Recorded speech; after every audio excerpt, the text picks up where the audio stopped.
Good morning and welcome in. This is 5 Clubs on Golf Channel. You are a vital part of our game. Thank you for having me on. All the way to the green. Woo! Boy, was that fun. I've always wanted to be on 5 Clubs. Thanks, Gary. Good morning. Welcome into 5 Clubs here live on a Tuesday morning here on Golf Channel. Also PGA Tour Radio. That is Sirius XM Channel 92. I'm Gary Williams. You know this program presented always by Century Insurance.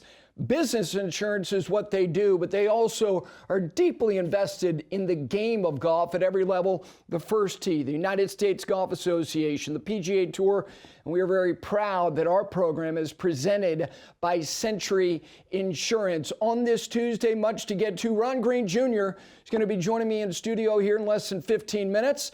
If you were listening on PGA Tour Radio in the last hour to Taylor Zarzer's program, who's on this show on Sunday, he was just on with him. He wrote a really deep dive on Brian Rolapp. So we're going to get his thoughts on that and a host of other things because Ron Green has been writing about golf for somewhere in the neighborhood of 7 decades. His father, a Hall of Famer, and Junior himself, same. So looking forward to having him join me here in a little bit. And then Roberto Castro is going to join me at the bottom of the hour. Played professionally for 15 years. Now he's been a big part of TGL. He's now a bigger part because he's front facing. You're seeing and hearing him during these live broadcasts. He has been integral as they've integrated all that they're doing technology-wise, and he's interesting. And I've never had a conversation with him. The duality of the things that he likes in life. He's kind of an old soul, but clearly he's a forward thinker because he's been very important to them presenting what they're presenting now with all the bells and whistles that they have. And of course, they've got a match tonight. I was hoping for a little Brooks Koepka, maybe a late trading deadline acquisition by Jupiter Links. Doesn't appear that's going to happen. Still wouldn't be shocked if he was in the building tonight. But Roberto Castro coming up, bottom of the hour. For all you Hoosiers, congratulations. I was thinking, like golf nerds do, about what is this in golf? What is Indiana football in golf? And I got to be honest, I got nothing. I got nothing because if you want to do the one-offs, is he Jack Fleck? Or the Indiana Hoosiers the Jack Fleck of college football? Jack Fleck was the lifer and kind of beaten down by the game and begged and groveled for Hogan to build him a set of clubs. I'm kind of being a little bit sarcastic there, but he kind of begged. It's not like he had a ton of money because he was really nothing in the grand scheme. And Indiana football, as many people know, nothing. One of the quintessential doormats of all time. So I was thinking, okay, so a one-off, that ain't good enough. So Jack Fleck would have had to have Hogan's 53 season to be analogous to what Indiana football is. Because, I mean, honestly, if you think about it, here's another name for you. Not Sam Adams, the man who built not that Sam Adams, who then became one of the great brewery brands of all time. In 1974, there was a guy named Sam Adams who finished 125th on the PGA Tour money list. He went to Appalachian State from Boone, North Carolina, where I hit my first golf ball. Now, if Sam Adams in 1975 won the Grand Slam, that's Indiana football. Because in the 1970s, akin to Oklahoma, Alabama, Ohio State, add Michigan, add Nebraska, whoever you want to be that fourth, because in the 70s, Miller and Trevino and Player and Nicklaus won 21 of the 40 majors in that decade. If Sam Adams in 1975 won the Grand Slam, that's Indiana football. That's all I've got. Nothing like it. What a run.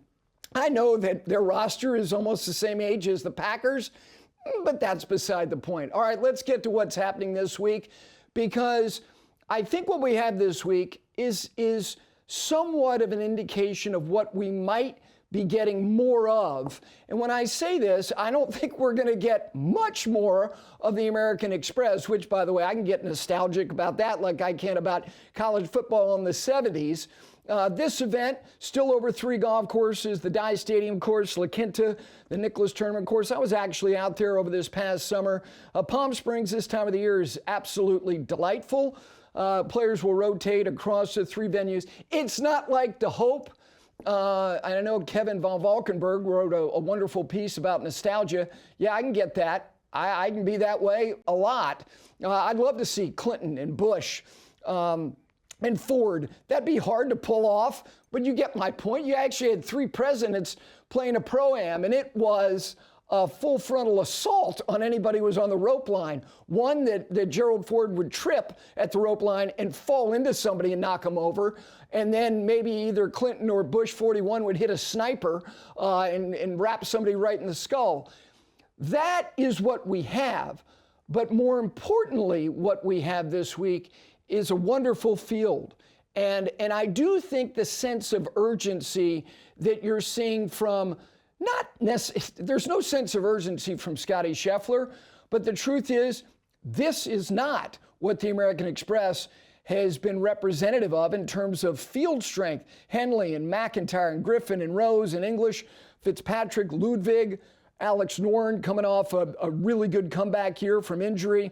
Sepp Straka won the event. He went on to have another really good year, was on that European Ryder Cup team. And just look at the notables. Will Zalatoris, who did a very lengthy conversation with Andy Johnson of the Fried Egg, and he's a good talker. Adam Scott, Max Homa, Tony Finau. Blades Brown, one note about Blades Brown. He's waking up this morning, been up, because he needed to finish his 2nd round at the Korn Ferry event in the Bahamas. He didn't play particularly well in day 2, but Blades Brown is still, 3 shots inside the cut line. And why that's noteworthy is, 1, he's a teenager, and secondly, he's on a sponsor exemption at the American Express because the Korn Ferry, rightfully and smartly, is doing a Sunday to Wednesday finish.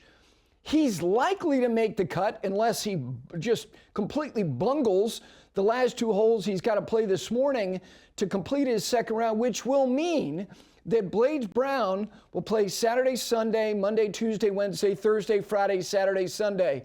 Count them. That's 8 straight days of competitive golf. And how's he going to make his way from the Bahamas to Palm Springs? Isn't it nice when you are awarded because you won something? He won hours on a private jet. So he's going to cash that chit. Usually when I would win a chit, it'd be for a hot dog and a beverage at the snack bar. His chit is for hours on a private jet. So he's going to exercise that. And on Wednesday, barring he makes the cut, which it appears he will, we might know that before the end of the program, and then he's going to get out to Palm Springs, no practice round. He did play in the event last year, and he is going to play 8 straight competitive rounds of golf. Doesn't happen much, but when you're 18, come on, that's nothing. I mean, it's just like leaving the house in the morning and coming home at dark, which is what kids used to do before like 5 million channels on television. All right, meanwhile, Dubai. Dubai is always, this is not unusual. The Middle East pays those appearance fees handsomely, and what they've gotten since Rory McIlroy turned pro back in 2008, they have always gotten him, with the exception of 2 years where he made the choice to start his season with events on the PGA Tour. They've always gotten Rory. So if you look at their field this week, as they go from the Dubai Invitational to the first Rolex event on the DP World Tour, the Hero Dubai Desert Classic, you get Rory, you get Fleetwood, who's at the highest mark he's ever been in the world rankings, not to mention his profile. You get Tyrrell Hatton, who began his year last year as a LIV player, but with status on the DP World Tour in the field, and then fill it out with Hovland, Lowry, DJ, Reed, Joaquin Niemann, Luke Donald, which is going to be an interesting story throughout the year until we know who that European Ryder Cup captain is going to be in 27.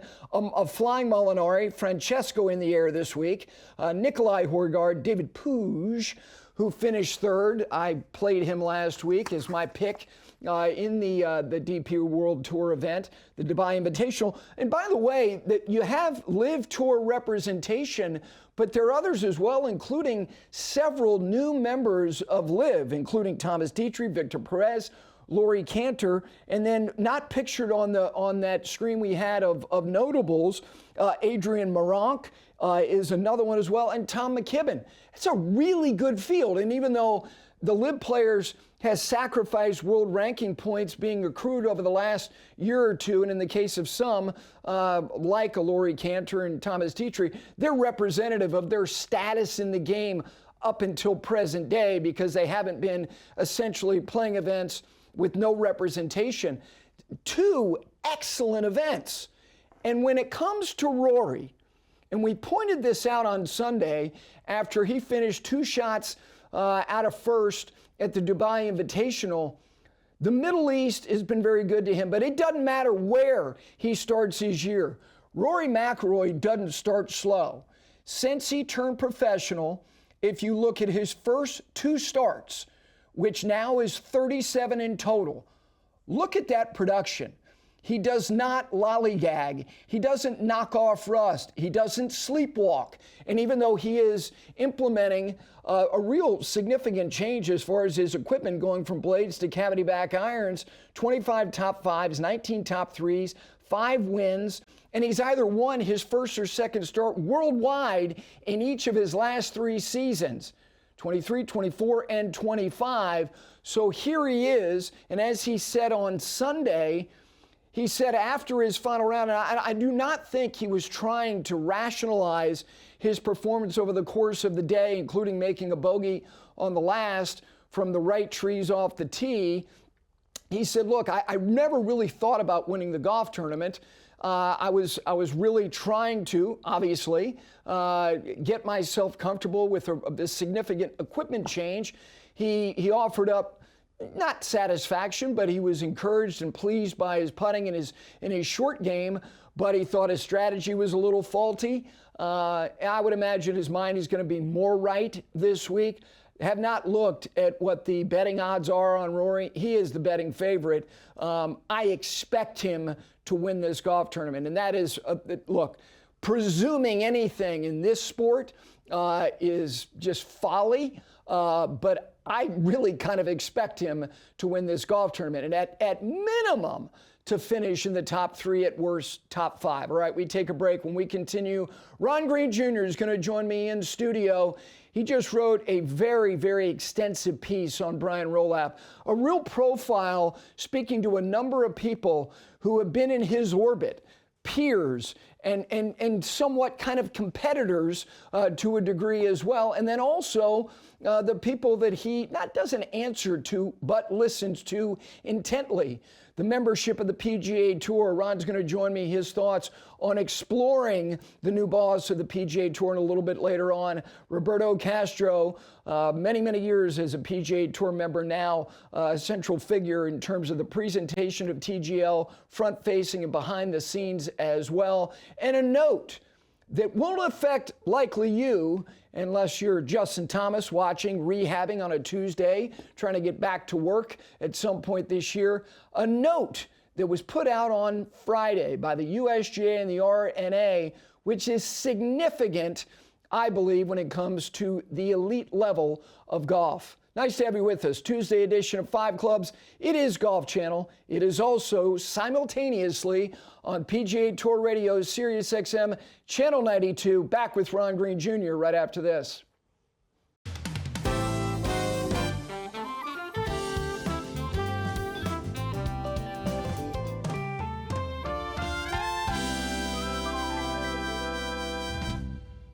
Welcome back into this Tuesday edition of 5 Clubs Live on Golf Channel and PGA Tour Radio, Channel 92, that's Sirius XM. This segment brought to you by Peter Millar. Their website, it's petermillar.com, but they also have retail locations across the country. And I can promise you this cashmere crew neck, I could wear this all day and then just fall in bed and go to sleep.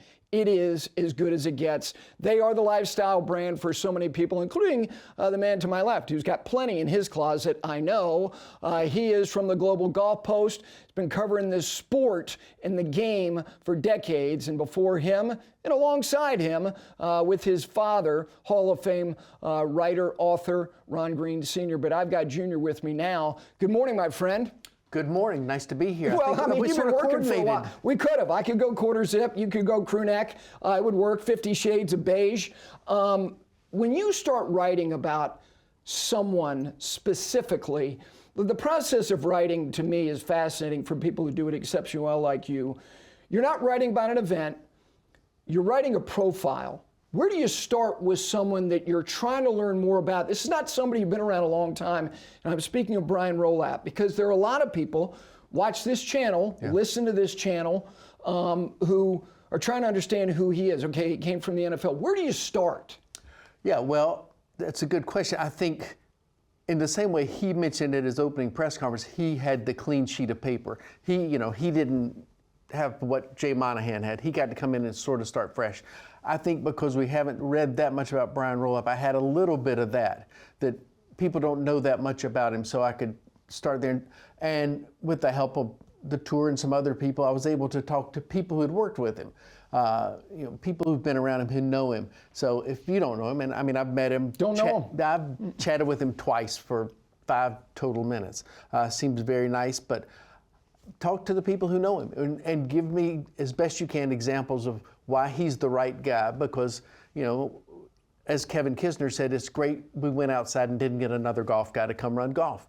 And here's a guy who, one of the people who'd worked with him for years at the NFL said if he was not the smartest person at the NFL, he's one of the 2 smartest people.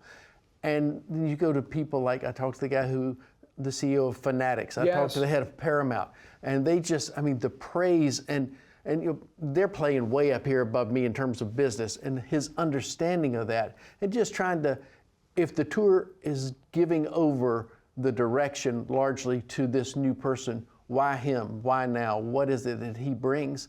And I think, as we speculate what may or may not happen in the future, what happened with Brooks Koepka from whatever it was, December 23rd, 3 weeks later, it's done. It is clean. They checked every box, every constituency, got some, or didn't lose anything. And Brooks Koepka came back, and I thought that was at least seemed to be the masterstroke of here's how he wants to operate. Let's get it done. Let's find a way. And so among the themes that came through talking to all these different people was how Brian Rolapp has this great sense of big pictures and conceptual ideas and how you take these things, and then he can take it to a granular level and get into the details, and he's not the guy who's going to say, here's what we're going to do, it's my way, I've got this idea. Let me listen to you, you've been around it, tell me what works, here's my concepts. And then he seems to bring everybody together and find a solution. One of the NFL people said when he negotiated the NFL broadcast deal, which is sort of the model everybody wants to get to, said he was sort of landing 5 planes at one time, trying to get all these various deals together, and he did it, and everybody walks away feeling pretty good about where they ended up. It may not have been where they thought they were going to end up, and I think the NFL tends to get what it wants most times these days. But Rolapp engineered it and got him there. The title of this piece is, and headline writers are clever, can be a little snarky, especially if you're writing for a tabloid in New York. Global Golf Post is not it. Is not that. Mr. Fix-It, that is the title of your piece at the Global Golf Post. And it's interesting because early in the piece, there's a quote from a guy that he admired greatly who recently passed, Paul Tagliabue. And the line is, if it ain't broke, fix it anyway. So what do you think he needs to fix? He thinks he needs to fix. Well, I think he's alluded to it. He's talked about a little bit about scarcity. He's talked about making sure the competitive element remains there. I think he can see broader distribution of PGA Tour golf on various platforms, which, for those of us who grew up with CBS, NBC, and ABC, that's all a very different world still. But I think he wants to see, he sees what's the best parts of it, how do we make them better? How do we get it so that it's sort of like writing sometimes. If you're trying to write a big subject, if you go everywhere, sometimes it gets a little diluted. How do we condense it? How do we make everything matter? I think what the NFL has mastered is making every week feel big. I mean, you know, it's week 11 and you've got Denver playing Houston, and it feels like, well, good grief, that's a huge game. I think that's the way they want the tour events to feel. I think they've done a lot of that with the signature events. I'm like everybody else. I wonder how much reduction may be coming. I hope there's not too much. Maybe there's room for some, but I don't think you just take what has worked for so many years. I mean, you and I have grown up watching Hawaii, and January is like, well, that's, I don't want that to go away, but then I'm there Sunday. It's a renewal. But then Sunday night, you're sitting there like, well, why are they playing the last round of the Sony?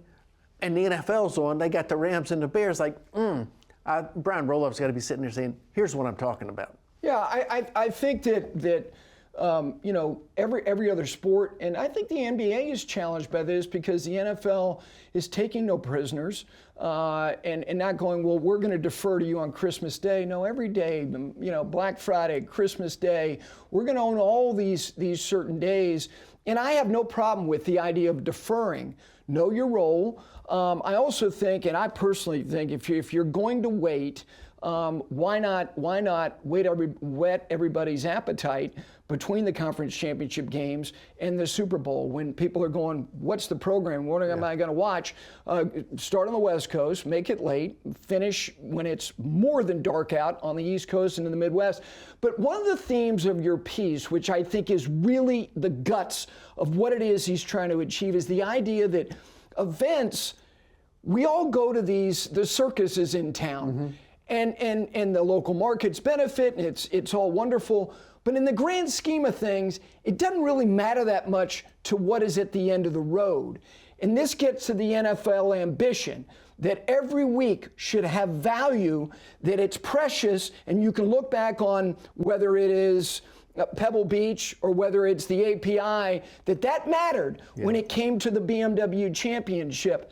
How do you do that? Because the NFL every year, here's what you can count on. And I used to, talked about all sports. Every year, 4 were in and 4 were out from the previous year. Relegation, elevation, and at the end of the road mattered. February mattered in August. How does he pull that off? Yeah, I think that's one of the tricks, because FedEx Cup points matter a lot, but I don't know that we pay much attention to them in March when somebody wins a tournament, but it matters when you get to August and you're trying to get here to there. I think I could see him wanting to just have one big bang, here's the finish. I don't know how in love they are with the 3 events right now. Maybe they are, but I think he's talked consistently about having that thread running through it that leads you, everything leads to this one thing. And I think the Tour's tried to do that. I mean, it's far better than it was 20 years ago or whenever we didn't have the FedEx Cup and the season just sort of stopped. Yes. Now you have something and you point to it. I think he sees a way, wants to find a way to enhance that, to intensify, whether it's fan involvement, certainly the players are engaged when they get there, but just, like you sit there like last weekend in the NFL, and again, it's the NFL, but it feels like everybody there's a magnet that just pulls you into that. And I think as best he can do that for golf, I think the majors do it. I think expanding that to that conclusion is part of the equation. The thing that I have found in my life, listening to real leaders and people who understand leadership, is that you have to identify not only who are the most important people in the room, but not only who they are, but like, who are they? Yeah. What appeals to them? And that is only achieved through what I think is an unselfish quality, listening. Yes. Apparently, Ron, according to what everything that the overriding and overarching theme I got from this deep dive was that he listens to people. I heard it over and over and over, that he does not commandeer the room. I mean, when he speaks, people are paying attention, but he wants to go around the table and hear what you think and why, and then, he may come back to you with a question, well, what about that, or why do you think that, or how could we do this? I think that's what great ones do. I mean, they they can see bigger than themselves. I mean, I would think great coaches, they have a clear vision of where they want to go and how they want their teams to look. But they know that the offensive coordinator, the defensive coordinator, you've got to trust them and lead them to the right spot. And I think given his relative unfamiliarity with the PGA Tour, I think he's really taken into listening. I mean, he reached out and player after player will say, well, he called me and we talked for 30 minutes, 90 minutes. Just, he's asking me questions. What do I think? What are we doing right? What could we do better? And I think, having Jay there to sort of help him understand the landscape. And, I have a line in the story that people say in the building, their offices are nearby, and they will see him out in the hall talking to each other about what they're doing. And I know Webb Simpson told me, he said he'd been so impressed by how those two guys have worked together as they've gone through this, because it's a different situation. But seeing, again, I think Rolapp has sort of the freedom to go out and change things. When they brought him in, that was whether it was expressed or not, it was understood it's a different day. I think, there was all the discussion, well, if Koepka, is he suspended for a year? What are all those rules? I think even that is sort of like, let's not get bogged down in this. What is best for us? What's best for the tour right now? And how do we get there? I will say this about the PGA Tour, considering their history, as far as the players breaking away from the PGA of America, making a players division, late 60s. Look, it's always been a golf guy. And it wasn't just Brian Rolapp. I know another finalist for this position was the COO of UFC. They were thinking very broadly about companies that have seen enormous growth, whether they're greatly established like the NFL or more of a newbie like UFC. Last thing, breaking away from, and again, I recommend this piece to everybody at Global Golf Post, Mr. Fix It about Brian Rolapp. Scheffler, you've heard the hysteria through the years from people who see a guy jump up and win 1, 2, Spieth 3 in a condensed period of time. Where are we going with Scheffler? You and I sit back at this desk 3 years from now. Where are we going to be? What's the haul going to look like? I think it's going to keep going. I think the hot take with Scottie Scheffler would be say, he's not going to win this year. He's run his course. I mean, that sounds ridiculous, doesn't it? I mean, Scottie Scheffler, I think he's going to pick up more majors. I think the way he's built, the way he's wired, I mean, this is a long-term thing, I think. I think he is so good and so grounded and has such faith in what he does and how he does it. I mean, he's going to have streaks where he plays better and makes more putts. Everybody does, but he doesn't go like this anymore. No. He gets up there at 40,000 feet and it just goes. Yeah, so in 2030, last thing, when it appears that they may make a ball change here, yes. I'll note that at the end of the program. Is it not unreasonable for you and I to sit here and go, he's sitting at 7-40? 40 sounds like a big number, but he's at 19. But he's at 19 in the last 4 years. Yeah, I think 7 seems very reachable. Okay, because, I mean, 7-35. Yeah, if I put the over/under at 6.5 and 35. I mean, he's gonna, he could end up having a Mickelson-like numbers. I mean, I think that's where it is. I mean, again, those guys don't play 40 events anymore, so you can't win a whole lot. But he sure seems to win. He's a 20 to 22 event guy anyway. Yeah. It's not like he's playing 29 times. I mean, I don't think anybody would be shocked to say he's going to win 4 or 5 times in a major this year. And you stack that up another 3 years and you're at those numbers. Yeah, you are. It's good to see you. Nice to see you. I look forward to doing a lot of this, certainly in 2026. And again, the Global Golf Post, such great reporting from their entire team, including Ron, who did this deep dive on Brian Rolapp. Mr. Fix It. All right, we take a break. Roberto Castro, long time on the PGA Tour, now a central figure for TGL. He joins me next on this Tuesday. Golf Channel and PGA Tour Radio, Sirius XM Channel 92. We're back right after this.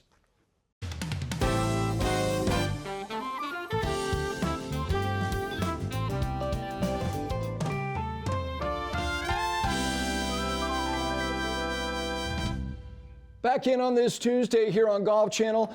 And if you're leaving the house, get in the car, put on Channel 92, that's Sirius XM's PGA Tour Radio. And this segment is brought to you by Century Insurance.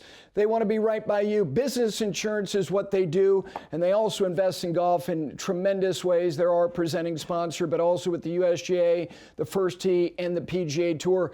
The guy joining me now is on the PGA Tour for a long time, 192 starts, not far from where we are down the road in South Charlotte. He was on the doorstep of winning at Quail Hollow. That's not a bad memory. It may sting a little bit, but now he is one of the front-facing voices and faces of TGL Season 2 on ABC and ESPN, but he's been there from the beginning, and that is Roberto Castro. I would imagine Jeff Newbarth probably scheduled a rehearsal at 6 a.m., so he's already on site for the match tonight. How you doing?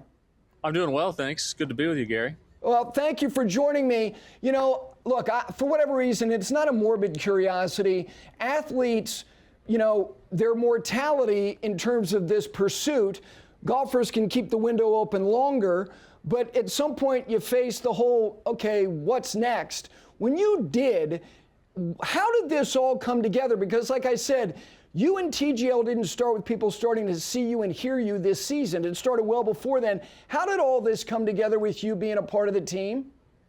Yeah, great question. But, you know, as far as my golf goes, I mean, you nailed it, and this could be a whole separate conversation, but golfers can play for a long, long time. You know, nobody ever said, like Greg Maddux or John Smoltz, like kind of lost their game, right? When you get into your mid-late 30s, it's kind of just, you know, the next guy came up. And that's how I viewed golf for me personally. You know, if I'd been better, I'd love to still be on the tour. But the young players were so good, had a young family, just figured, hey, it's time to go pursue other things. And, you know, huge blessing ended up with a company called CapTech, a consulting firm focuses on technology and has a sports practice. And when TGL was really just 5 slides on a PowerPoint deck, it was an idea between, you know, Tiger, Rory, Mike McCarley.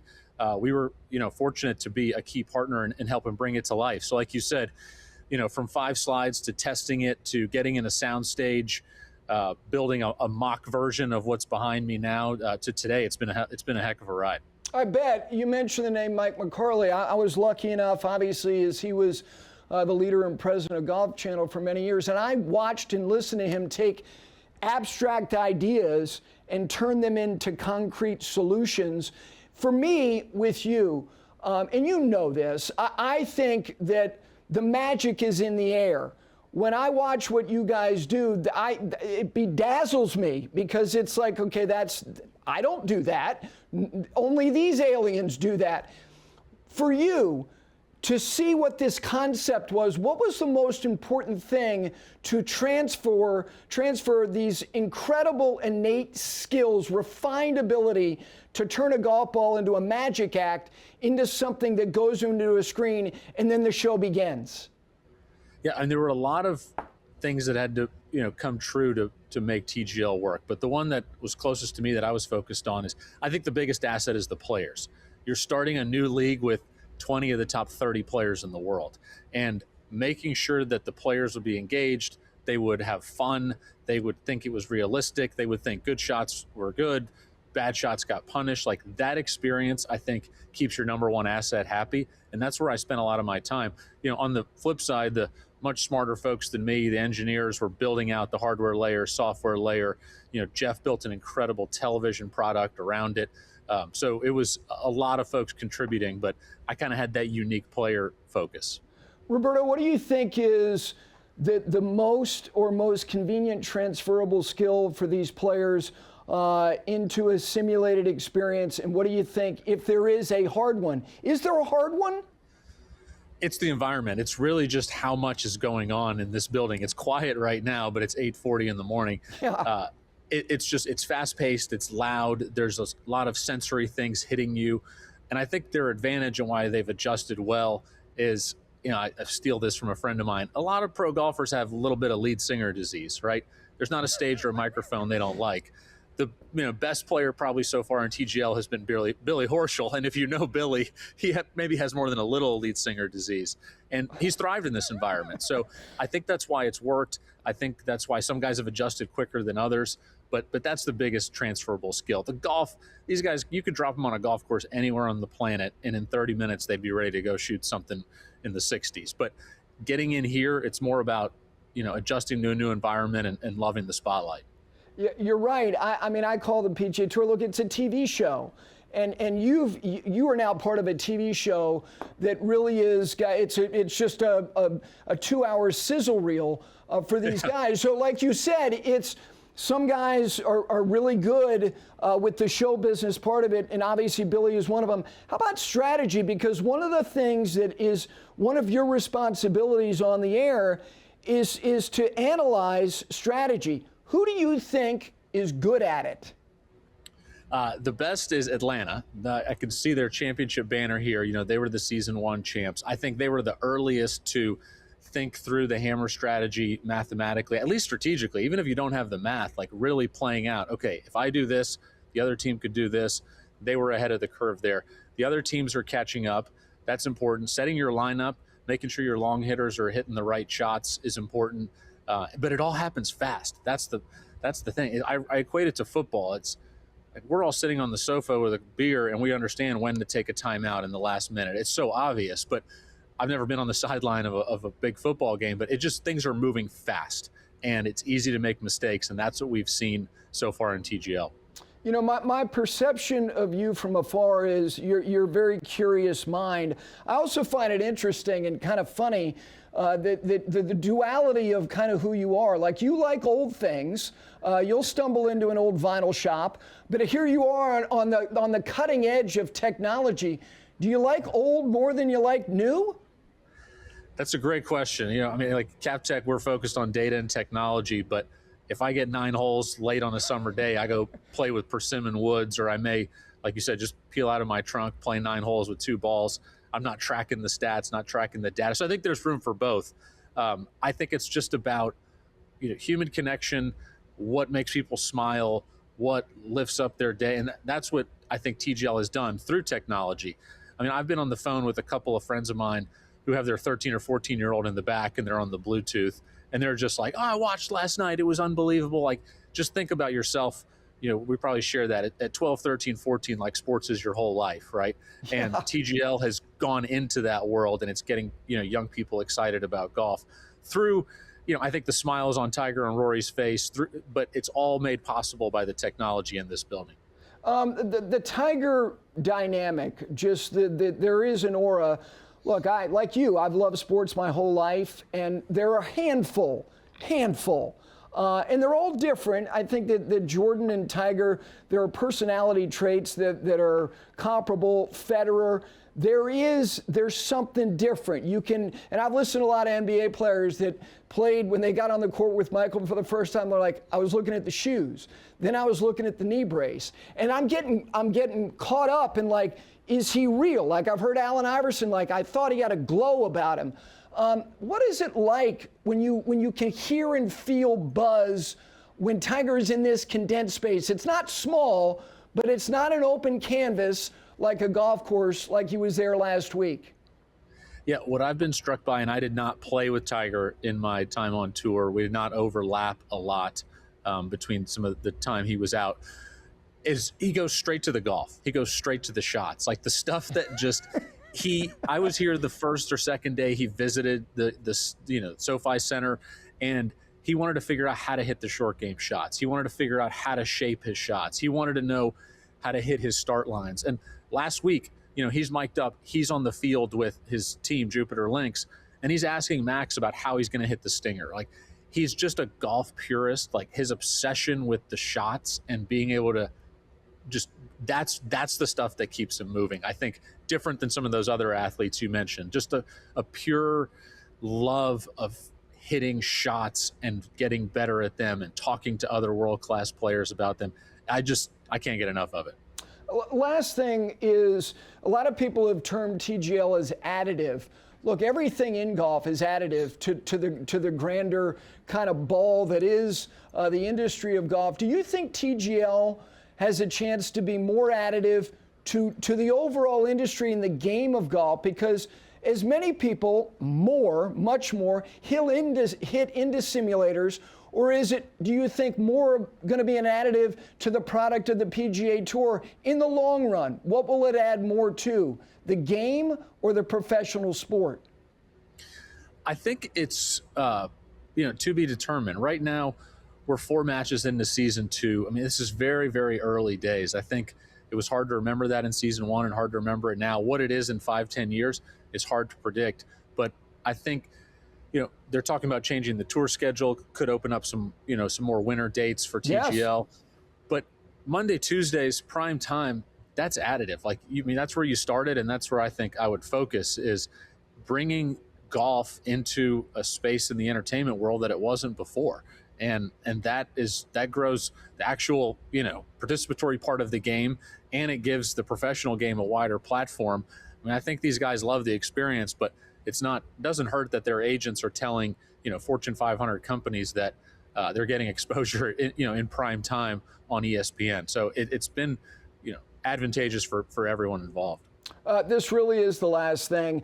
I've been around a lot of men and women who have done what you've done for a long, long time, play the game at the highest level, and then all of a sudden they're talking about it, and simultaneously there's a voice in their ear. What's that been like? And I know the voice in your ear. I know it well. I heard it for years. Seriously, what is it like to talk while someone's talking to you literally right here? I have learned from some of the best and been amazed. Like what Matt Berry does is unbelievable. And, broadcasters across Tariq, it makes me appreciate more of these others. But, Jeff cues me and I come in, or he may add something mid-sentence, like mention this, and I can handle it. But Matt Berry he's emceeing this whole, he's kind of the symphony, he's the conductor of the symphony, and he is nonstop someone talking in his ear, and he is adjusting mid-sentence, mid-word to make sure that a certain stat is included, a sponsor is mentioned, kicking it to SVP. Like, it is incredible. His mind moves so fast. It's been incredible to watch he and Marty Smith, and I've learned a ton from them. Yeah, it's a heck of a team.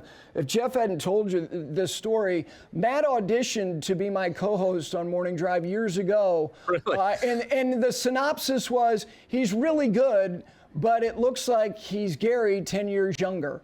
It looks like I swear that was the summary of his audition. He's worked out quite well in all the things he's doing. Hey, listen, I look forward to talking to you more, not only on camera but off as well. Have a great night tonight with your match this evening. ABC and ESPN, now a big part of the broadcast. Roberto Castro, thanks so much.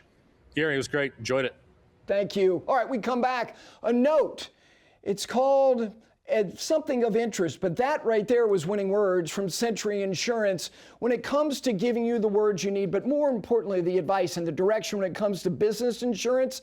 Let them do it for you. They want to be right by you. Century Insurance. We come back on a note of interest posted last Friday that is very interesting and very noteworthy for the highest levels of the game. We're back here on 5 Clubs right after this.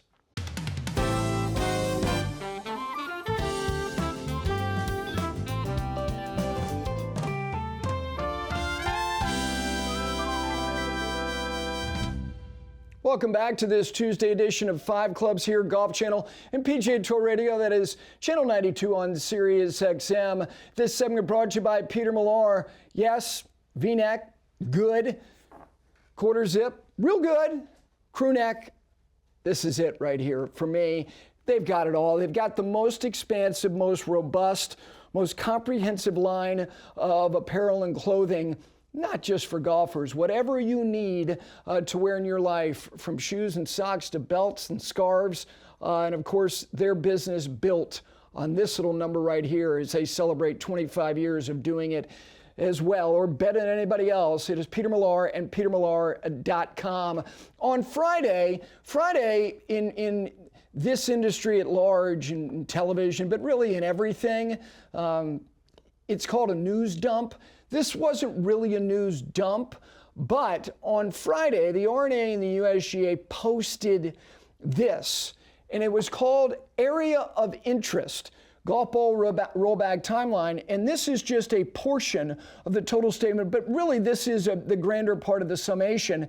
In December 2023, the R&A and the USGA published a notice of decision on an update to the overall distance standard test for golf balls. This required that all golf balls submitted for conformance evaluation for listing from January 2028 must conform at the new test conditions. At the same time, recreational golfers would be permitted to continue to play with previously conforming golf balls until January 2030. Since that announcement, the R&A and the USGA have been progressing plans to support the implementation of this decision, including engaging with stakeholders on a range of issues. During this engagement, several stakeholders have expressed concerns over the potential challenges that could come from the two-phase approach to implementation.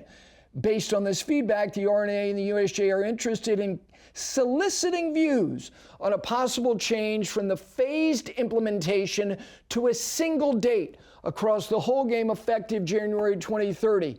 Let me translate that for you, and that's not being cute. That's what governance is.